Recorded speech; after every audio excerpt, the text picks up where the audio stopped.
The things that pull us up to the mountaintops are many.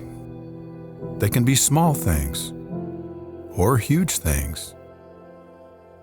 It can be the need for space or the need for friendship. It can be the sound of flowing water or the silence of a windless day far from the modern world. Pisgah National Forest is filled with many remarkable places, but one of the most beautiful and one of the most unique is known as Graveyard Fields. This is the story of Graveyard Fields. What makes it distinctive, the challenges it faces, and how we can change its future.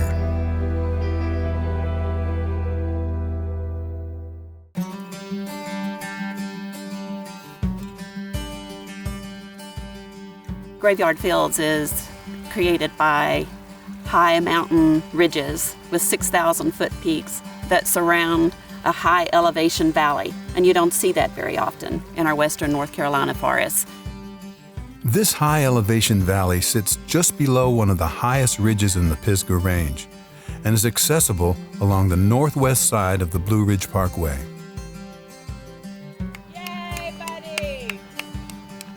So Graveyard Fields has become a really special place to me, and I think a lot of people, because it's so welcoming. It's important for me to bring my kids out here because I want them to value the outdoors. And so now I'm pretty determined to do everything I can going forward to not only appreciate it, but try to protect it and try to make other people realize how special it is as well. The mystique of Graveyard Fields is more than just its curious name.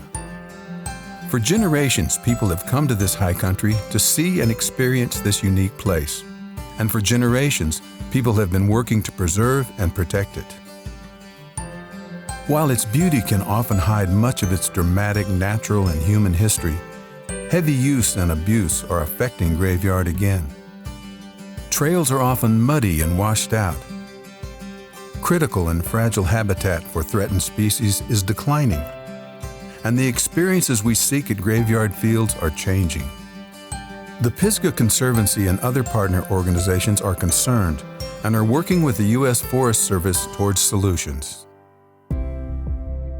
To gaze in wonder at nearby Looking Glass Rock and Devil's Courthouse is to see what lies under Graveyard Fields. These are the stones that raise the Appalachian Mountains. Through the millennia, streams have cut deep gorges down from the highest peaks. But underneath the valley at Graveyard Fields is gneiss and schist stone that has resisted this erosion, creating the valley. With Pisgah Ledge to the east and Graveyard Ridge and Black Balsam to the west, the Yellowstone Prong pours over the upper falls and then meanders through the heart of the valley for more than a mile, before it finally plunges over the second falls and down into the gorge below.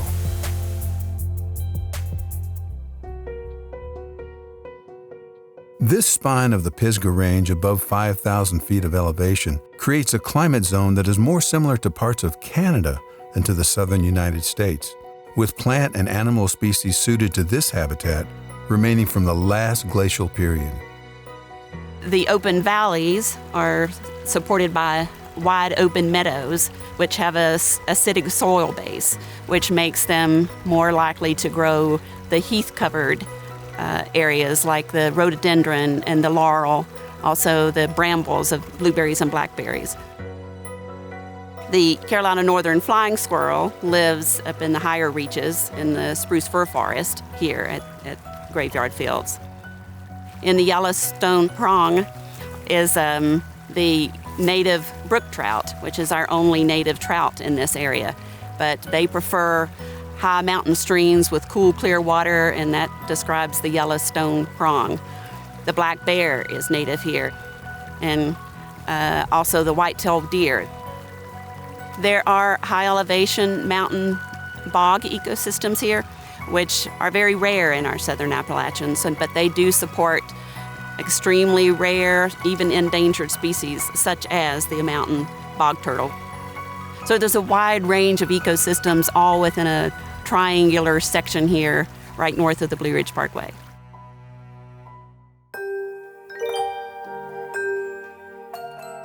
For thousands of years, before Europeans first explored the mountains and valleys of the Pisgah Range, the Cherokee were here.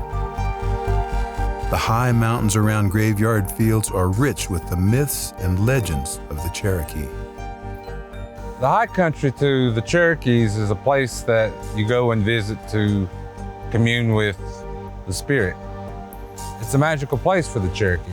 My people have been here for thousands and thousands of years. These were places that they would go and they would find resources.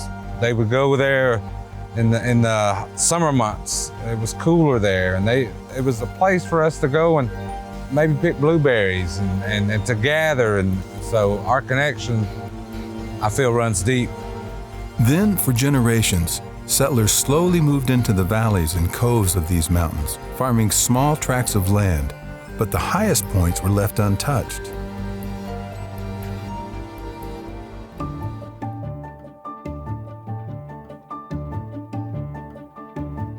All that changed in the late 19th century as the Industrial Revolution began to impact the South. The primary resources that were sought were the virgin forest of the southern Appalachian Mountains. 200 years ago, along the Pisgah Ridge, you would have seen no human activity at all. None. It would have been a complete wilderness. By the 1880s, lumber companies had purchased much of this land and began working both sides of the Pisgah Range, building railroads and using steam-powered equipment to cut and slash the trees out of the forest. They basically went up the rivers and creeks to the high country, and the red spruce that they wanted and needed was all on the higher ridges. Huge railroad trestles, temporary villages, and remote logging camps followed the railroad up as the logs came down. By the time they reached graveyard fields during the 1920s, a rail spur snaked around Graveyard Ridge, with cabled skidders pulling logs from the valley floor. The area much more resembled an industrial work site than the pristine valley we see today. We can't believe that all this was here. We can't believe that there was a railroad up here. We can't believe that there were camps up here. And I really don't think I would have loved to have seen what was left behind.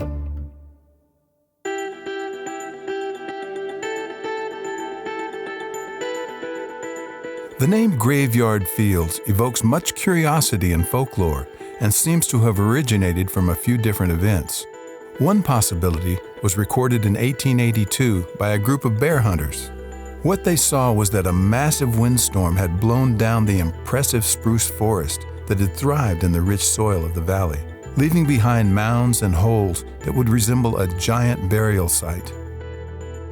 But another event that contributed to the name was an intense and catastrophic fire that incinerated the area in 1925, ending the logging on Pisgah Ridge and leaving behind a wasteland. There was a logging train that sparked a fire November 1925, and it scorched 25,000 acres. It was a hot, raging fire that was fueled by the debris and the downfall that had been left by the logging companies. It had been dry all year long. 1925 was a real dry year, and it kept burning for well over a month. The fire then burned not only a huge amount of area, but it scorched down into several layers of the soil.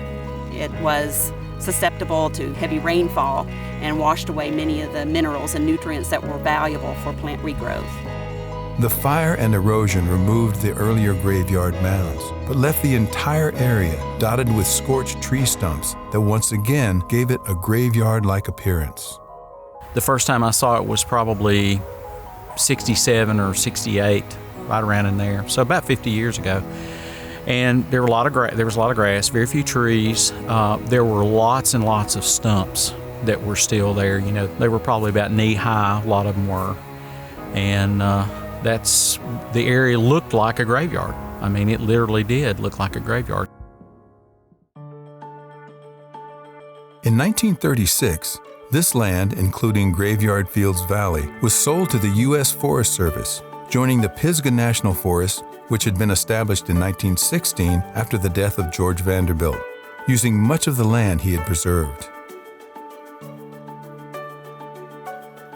Graveyard fields began to slowly recover. In the 1940s, concerned citizens donated a penny for each tree, and the Civilian Conservation Corps began replanting spruce trees on the high ridges around Graveyard. But the valley itself was left to the slow process of natural regeneration. But as the scars healed, a massive project that would eventually bring millions of people to the area was underway: the building of the Blue Ridge Parkway. Construction of the parkway section from Mount Pisgah to Graveyard Fields began in 1938 with dynamite and bulldozers carving a gently winding motor road through these ancient mountains. As it was being completed in September of 1941, the National Park Service drew plans for a dam and a lake in Graveyard Fields, along with a campground and service station. But World War II began and all the projects were stopped. But the parkway had opened the door for people and hiking clubs to explore Graveyard Fields like never before. Organized in the 1920s, Asheville's Carolina Mountain Club had long been exploring the high country. But in the 1950s, the Trail Club began mapping and building trails in the area. Then in the 1960s, volunteer groups orchestrated a successful campaign that designated more than 25,000 acres around Graveyard Fields as wilderness areas. Volunteers have long been instrumental in forging trails that have been enjoyed for generations of visitors. Today, Graveyard Fields and the high country around it is one of the most popular and heavily used areas in Pisgah National Forest. Graveyard Fields is well loved. It's well visited, and rightly so. It's a gorgeous place here. And so in this area that has suffered fires, floods, erosion, and hardships over the years, I'm afraid that the most challenging impact that it faces today is the human impact. The Pisgah Conservancy was formed in 2015 and is dedicated to the well-being and betterment of the Pisgah Ranger District. Welcome to the 4th annual Pisgah Pride Day.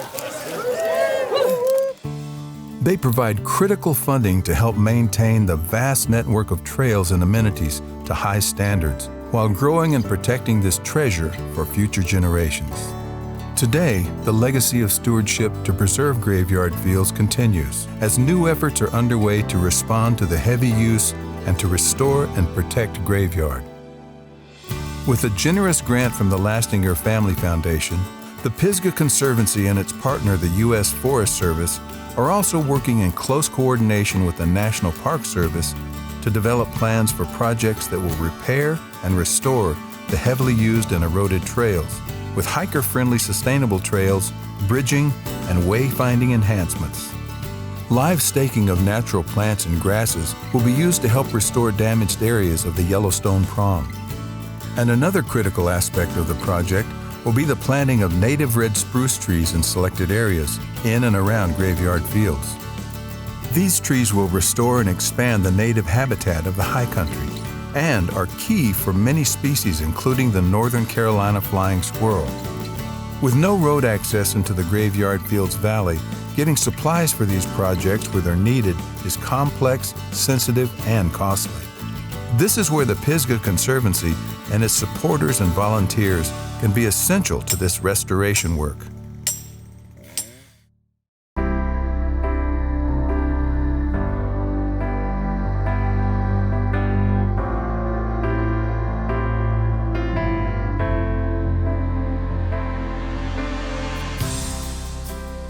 I think one thing people don't realize is that Pisgah National Forest is the 2nd most visited national forest in the entire country. And there's small things that you can do. Just try to take the main trail. Don't take shortcuts. Try, if you see a piece of litter, just pick it up. And then consider joining in one of the work days. So I think it's important to maintain the trails and just to teach people to respect the land. So I think if people know a little bit about the history of a certain area, that they can come to respect it more and be thankful for what we have. We care what happens to the land. Even if it's not in our name, we care about it. I'm hoping that people will pick up the cause and continue to take care of these places. And I've just seen time and time again, whether it's healing or community or solitude or a challenge or stillness, the trail has so many ways of meeting those individual needs and giving people what it is they're seeking. And so I really believe that being outdoors and hiking on the trail is one of the most powerful catalysts for change that we have in our society. We should continue loving graveyard fields. Let it teach us more about the environment. Let it help us become more connected with our natural world, but at the same time, protect it for the next generation so that they can love it the way we do. To find out more about the detailed plans for the projects underway at Graveyard Fields, visit the Pisgah Conservancy website. There, you'll be able to find ways to contribute your time or your funding to the restoration and preservation efforts that are so critically needed at Graveyard Fields.